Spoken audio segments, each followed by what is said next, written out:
There are a number of new TTRPGs on the horizon that are getting rid of the attack roll, which is great.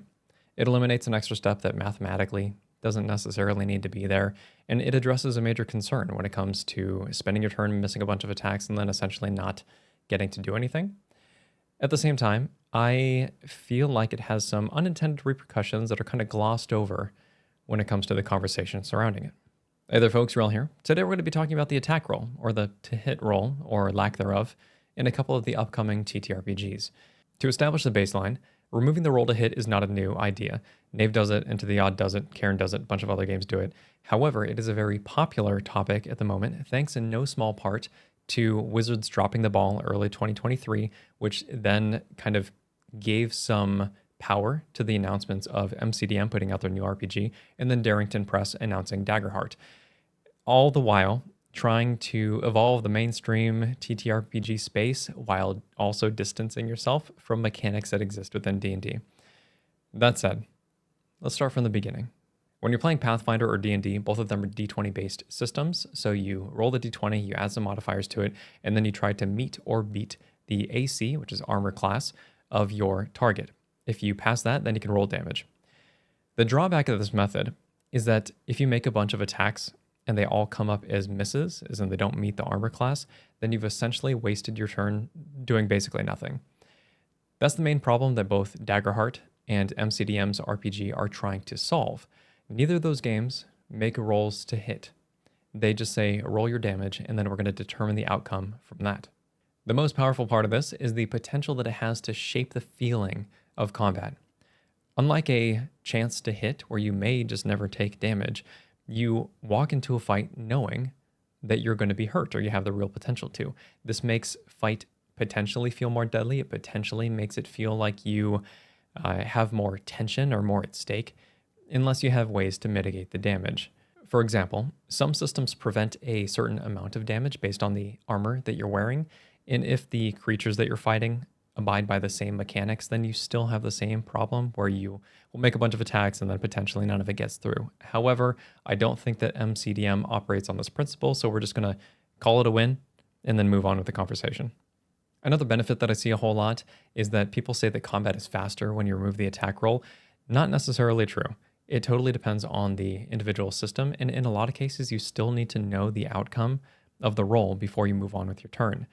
If you say, does an 11 hit? And I say no, that conversation is very quick, way faster than if you rolled a whole bunch of dice and then had to do the math and add them all up and then get the results that way. However, I think it's kind of a wash because you are going to hit in a D20 system, but at the same time, there's nothing stopping you from rolling the D20 and all your damage at the same time, unless you have a system that is dependent on making decisions about the attack before you roll the damage. So to recap, benefit number one is that you remove the attack roll, which means that you always feel like you're doing something. Benefit number two is that you have the potential to make combat feel more deadly, like there's more stakes involved. Benefit number three is that it might, maybe, be faster, but the jury's still out on that. Let me know if you have a good example of why that would be the case. I can imagine using static damage numbers probably makes that faster, but again, it's still system dependent. Give me some examples. I'm always willing to learn.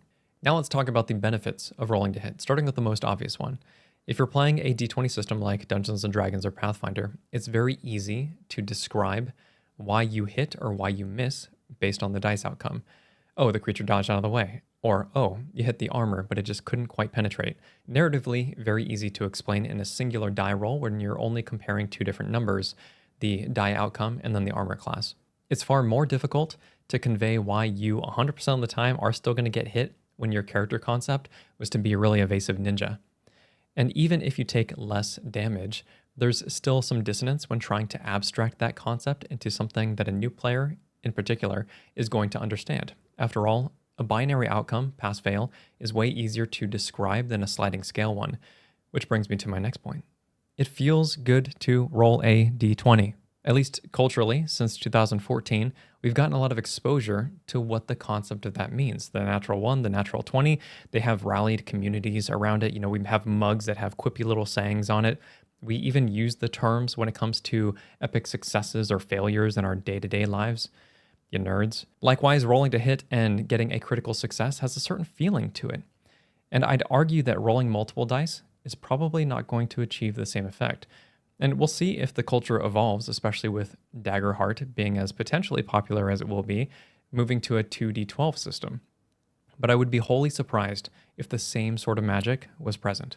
In Distal RPG, which is my system, I made a special point to hold onto the d20 roll despite it being as swingy as it is, because that small chance of critical success, that 5% chance, has an important, likely irreplaceable feeling to it.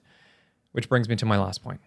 The reason that dice exist in the first place is that it leaves some part of our success and failure up to chance. It's a dice roll.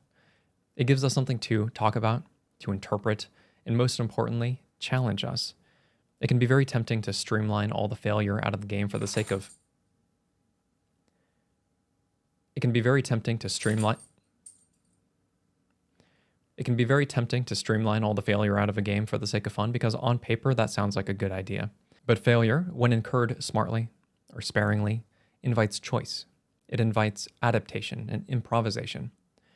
In Dungeons & Dragons, I would argue that this failure state is sometimes done poorly, namely because you do in fact just lose your turn if you end up missing a bunch of attacks. You either get to hit, you don't get to hit. It doesn't give you options or very many options to recover beyond combat inspiration. Or maybe this changes in 2024 when we get the new version of D&D and things like Bardic Inspiration become reactions. Are they still doing that? I really hope they're still doing that. But in Distal, we give players the tools to alter their failure. It just tends to come at a cost. For example, the Ember Gut, which is like a mage, warlock, pyromaniac, they can reroll a missed attack if they expend a spell slot to do it. There's a specialty, which is like a feat in D&D, where if you were to miss a throwing weapon attack, you can burn your reaction to hold on to it instead.